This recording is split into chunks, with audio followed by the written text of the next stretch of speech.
Good afternoon, everyone. My name is Bob Jacobson. I'm the Commissioner of Public Safety, and it's my honor to be with you again today on this continuing investigation.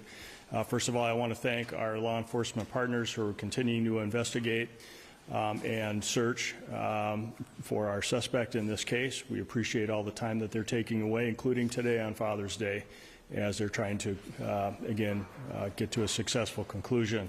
I also want to thank the public for listening to what we're putting out there for information, assisting us in any way that they can in locating our suspect. We appreciate that very much, and their help is always, of course, appreciated. Today we'll have some speakers to present some information and updates on what's going on with our investigation. So as we get through our speakers, after we're all done, there'll be an opportunity to ask some questions. So with that, I'm going to turn it over to Mayor Ryan Sabus. Mayor. Thank you, and thank you all for coming. It's in moments like this that we search for answers to something that defies understanding, a senseless and tragic act that has shaken us all. But in our darkest hours, we're reminded of the strength and resilience of community. We come together not only to grieve, but to stand strong. And together, we will rise. The heinous act should never have happened. Speaker Emeritus Melissa Hortman and Senator John Hoffman are not just public servants. They are remarkable individuals who have devoted their lives to serving others. Every person deserves to feel safe in their home, including those that are elected to lead us. We have the full confidence in our justice system and the professionals working tirelessly to bring individuals responsible to justice. The Champlin Police Department, the Brooklyn Park Police Department, the Hennepin County Sheriff's Office, the Minnesota Department of Public Safety, and the FBI, all working closely in coordination on this ongoing and active investigation. We are anxiously awaiting news of justice, and we will not rest until that happens. If you have any information, please contact the tip line at bca.tips@state.mn.us or call 877-996-6222 or your local police department. Your voice could make the difference. Now more than ever, we must truly focus on what matters. Beneath all of our differences, political, personal, or otherwise, we are all human beings, and every human life has a value. Let us move forward with compassion, unity, and a fierce resolve for care for one another.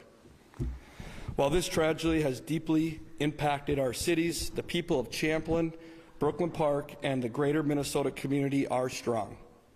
We support those who are grieving, we honor those that we have lost, and we stand beside those that are still fighting. Champlin, Brooklyn Park, surrounding areas, stay strong, show love, show respect, be kind, and never forget the strength that we hold when we stand together. Thank you. And with that, I'll turn it over to Mayor Winston. Thank you.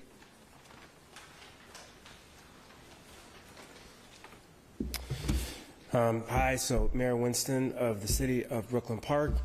As I've said before, prayers and support go out to the families of the Hoffmans and the Hortmans. I know that our cities, Champlin, and Brooklyn Park are going through a fair amount of grief.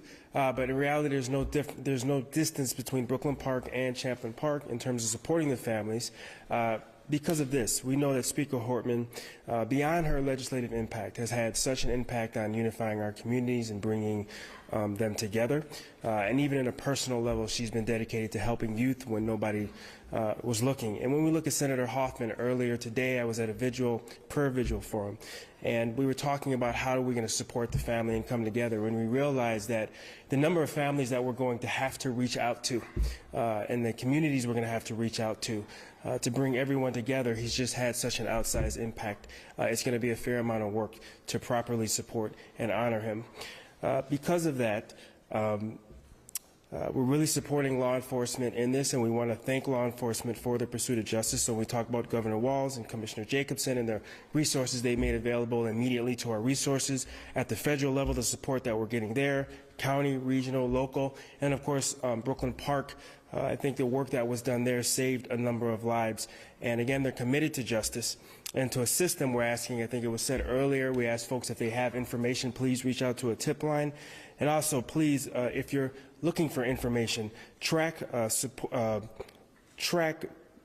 real points of information, directly contact or look at information from law enforcement sources. Avoid not sharing or sharing misinformation.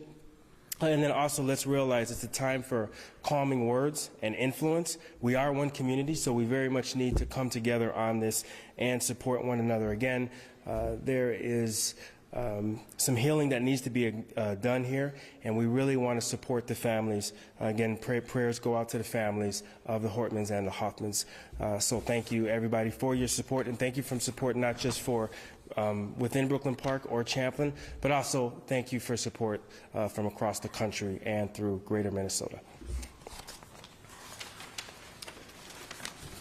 Thank you, Mayor, and mayors and commissioner, and for everybody. I am Drew Evans, the superintendent of the Minnesota Bureau of Criminal Apprehension. I want to provide you a little bit of an update on what we've been working on today and where we are continuing to go. Law enforcement continues to work in partnership to locate and take into custody Vance Boelter in relation to these murders and attempted murders. There's a nationwide warrant for his arrest for the murders and attempted murders in this case at the state level, and there's also then a federal warrant for the same crime, or for him as well, for unlawful flight to avoid prosecution. That's through the coordination that's been done with the Hennepin County Attorney's Office and the United States Attorney's Office for that. And so he is wanted on those across the United States. He is not in custody at this time. This remains a very active investigation. We continue to conduct interviews on the investigative piece, not only to learn his whereabouts, but also to follow up on the case and gather the information as part of these the prosecution related to him. As you may have noted today, and I know you've been around and the sheriff provided some updates, there is information that led us to do the searches that continue in Sibley County in that area. Those teams will continue to be active until they feel that they have done a thorough and complete search in that area for him. I want to reiterate for everybody, if you know anything about his whereabouts, or if you spot anything suspicious or may have been suspicious in the last 24 hours, anywhere, but certainly down in that area, to please contact law enforcement, either your local law enforcement and through our tip line. I also want to remind everybody that there's a $50,000 reward offered by the FBI in this particular case. That reward is leading to the capture of him related to this, and that is offered by the FBI. The teams that continue to work on this is over 100 law enforcement officers and numerous SWAT teams that are in that area searching for him. The BCA is working in partnership on this investigation with the Brooklyn Park Police Department, Hennepin County Sheriff's Office, FBI, ATF, United States Marshal Service, Sibley County Sheriff's Office, and then numerous other agencies such as the State Patrol and other sheriff's offices from across the state of Minnesota and local law enforcement. This is of the utmost priority, and that is why you're seeing teams from the Twin Cities down in Sibley trying to apprehend him as quickly as possible. We did locate in that area that led us a vehicle that we had interest in related to him yesterday that we were searching for, and it was located in Sibley County very early today. Also, I know it's been reported a hat that we believe he was wearing was found in proximity to that vehicle, which has led us to believing he was in that area. As we go forward on this, as we see, what we would ask the public to do is continue to remain vigilant, and anything that you see as suspicious, to please report this to us. You know, for him, it is important now at this point that he's wanted for these to come into custody. We want that to be done safely, both for him and for the public, so that we can move forward this process and also for the entire state of Minnesota. As they noted, our law enforcement continue to work very diligently and hard, and we know everybody wants answers. And what I'd ask for everybody today, I know it's been a long day without updates, but that's because it's been a very fluid day. There's been a number of different things that have been followed up on throughout the day and will continue to. As noted, we have taken in over 400 tips into our tip line already, and I would encourage people to continue those so that our investigators can sift through those for clues and information that will lead to him and to uncover exactly what's happening. Lastly, I would just remind everybody that we have families that continue to grieve, that are going through this process, and that it's very difficult for them. We've been in contact with families related to this, trying to provide some answers. And while everybody wants an easy answer, I would encourage everybody online and in our communities to not speculate on what occurred and what the motivation was for this. We often want easy answers for complex problems, and this is a complex situation that our investigators are going to need time to sift through the information and evidence, and those answers will come as we complete the full picture of our investigation, and we will continue to provide that information as we are able. With that, I'd be happy to answer some questions at this time, and I just remind everybody that it's a very active investigation. So we saw... Excuse me, can you introduce yourself and your media organization? Morgan Waltman here, Lebanon. We saw a car being towed away from the scene where you were talking about the active investigation in City County. Did you find anything in that car? Our reporters noticed that there was something being grabbed underneath the blanket. Can you share any information? So the question was, did we find anything in that car? We did find items of evidence in that car that are relevant to this investigation. We can't go into the details of that, but there were items recovered for that car that are relevant, that will be part of our investigation, that provide additional answers, and that lead us to believe, looking for it, that he was associated with that vehicle. Adrian Bronis from NBC News Network. Do you believe the suspect is trying to leave the country? And if so, do you have any evidence maybe towards Canada? So the question is, do we believe that he is trying to leave the country or headed towards Canada? There's a large law enforcement presence down in Sibley County, but we don't have him in custody. So we don't have evidence that he's intending a particular destination, but all options are open to the investigative team, and they're exploring that right now. Dan from the New York Times, do you believe he's on foot? The question is, do we believe he's on foot? We believe, in terms of we have not concluded exactly how he is getting around the area at this time. It could be in multiple ways that he has traveled, and that's open, and that's why you see in that area a very large perimeter, because they're looking at various modes of transportation from there. Thanks. Brittany Shepard, ABC News. Do you believe the suspect is still alive? Can you tell us more about the traffic stop involved with why they happened? Yeah, the question is, do we believe he's still alive? We're certainly believe he is at this time, and will continue on as is. And the question about his wife and traffic stop, I think everybody would know that, in any time an individual is identified as a suspect in investigation, we're going to talk to their family members and do that. So we met with his family, not just his wife, to understand what's going on, and that's part of that, and that will help us complete the investigation, and so that was part of what we're doing. Jay? Jay Walz, Channel 5 News. Drew, on that point, are they in custody at all, or were they just questioned and released? And also, do you have any evidence that he might have stopped at another lawmaker's house before he got to Hoffman? So the questions were, are they in custody? The answer is no. And then as far as the others, we've mentioned we can't get into the specifics of the investigation. What we believe that there certainly were other individuals that were identified as part of this information with him. And the terms of what exactly he had done, we are still continuing to build out that full picture as to what his whereabouts were. But we certainly are getting there, and there were other individuals that, might have been targeted. Yep. Paul knows. One of my colleagues spoke with people in Sibley County who were told that the suspect may have been getting around on a bicycle or an e-bike. Can you speak to that at all? Yeah. So the question was, is the individual getting around on a bike or bicycle? I think that, as noted previously, there might be multiple modes of transportation for the individual, and we can't get into the details and specifics. It might thwart our ability to locate the individual. Yeah, Drew Paul, Fox 9, just about assistance. Do we believe at this point he's getting any assistance? the evidence that was found, and then just to elaborate a little bit more on that traffic stop, because there have been leaks that the cash is in the wife's car, passports, weaponry,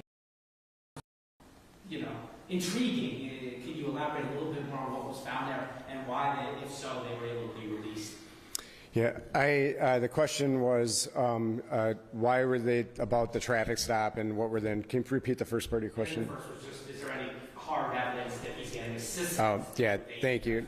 So the question was, is there assistance in the items? And I can't discuss the details of what was inside of the vehicle at that time. It's part of our active criminal investigation, and we're working on that. Why were they allowed to be released? They were cooperative. We're working through that process. We certainly always analyze evidence, but they were very cooperative with us and provided us the information we needed and the information related to that.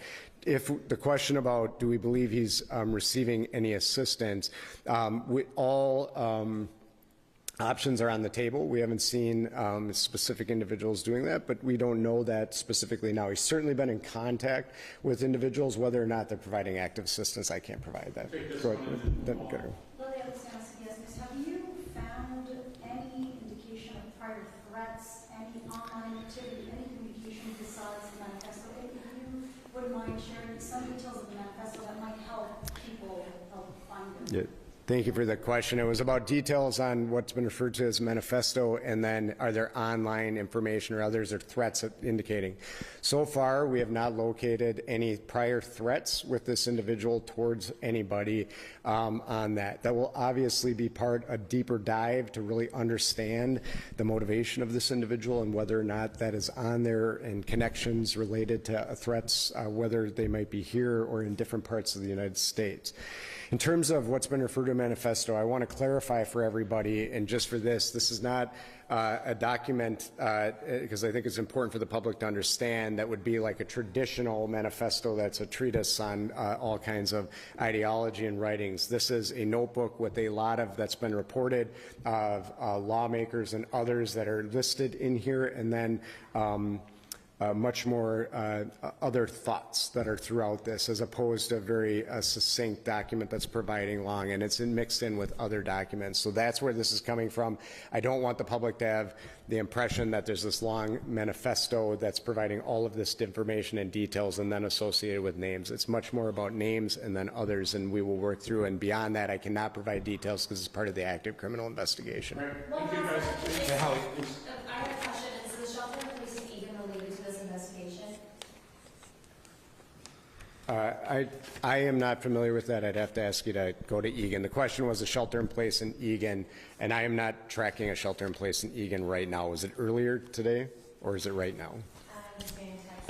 I would ask that you, I am not, we've been in here for a few minutes, but so I don't know if there's anything related to ours, but I'd have to ask you to talk to Egan Police Department. Can you just speak more about the federal role? Yeah, I can, just on that. So the federal role, please. Jonah Kaplan from WCCO. If you could speak more about the federal role in all this. Yeah. And is there still an ongoing threat to current lawmakers?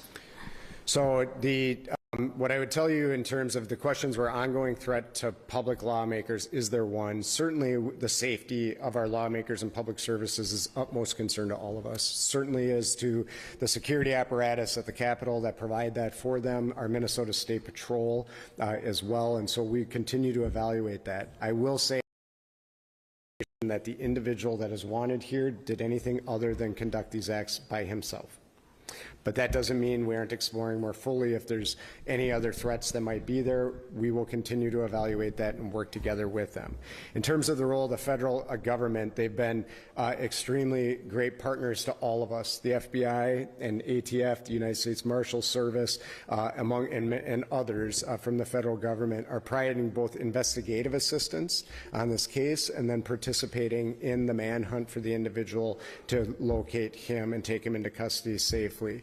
That is not uncommon in a large case like this, and the United States Attorney's Office has been in contact with us, and they certainly will be exploring if there are federal charges that would be connected to this sort of violence that was conducted on our lawmakers. Who is taking the lead in this? Like, is it still a Minnesota investigation? Yeah, so this is a partnership right now. The Brooklyn Park Police Department is the lead on the murders that occurred in their city, and we are assisting them as we do as a communities all across Minnesota with the assistance of the Sheriff's Office as well, and then those federal agencies. When we do an investigation like this, it is not uncommon for us to work in partnership with our federal agencies to see if there is an investigation that may lead to federal charges, which is what we're doing. So it is very typical that you would pursue in a murder case the murder investigation as a state case, be charged federal charges, and we'll have those ongoing conversations, which we are doing. And in that case, the FBI, in that case, unless there is something else that's more specialized, like gun charges, etc. All right, thank you. We should answer this. So, and this is, the question is, this has been expanded to South Dakota, and I think that came from, I don't know the specifics, but oftentimes when we're looking for an individual, we will send out information to law.